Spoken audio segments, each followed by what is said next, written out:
Proverbios capítulo 17. Es mejor un bocado seco con tranquilidad que una casa llena de sacrificio de contienda. El siervo entendido ejercerá dominio sobre el hijo que provoca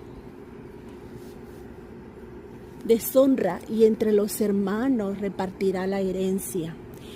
El crisol prueba la plata y el horno el oro, pero Yahweh prueba el corazón. El malvado está atento a los labios de los indignos, pero el justo no presta atención a la lengua de los indignos.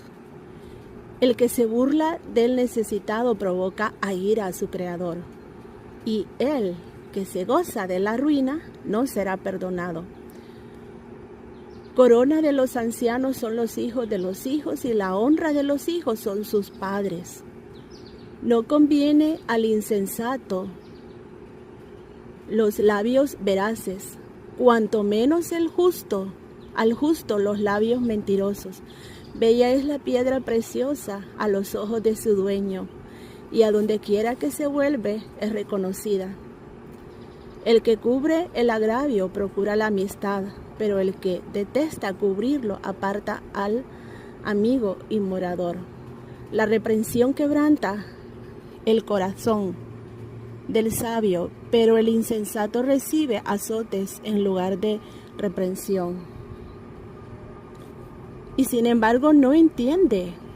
El hombre contencioso procura la maldad, pero un mensajero sin compasión será enviado en su contra.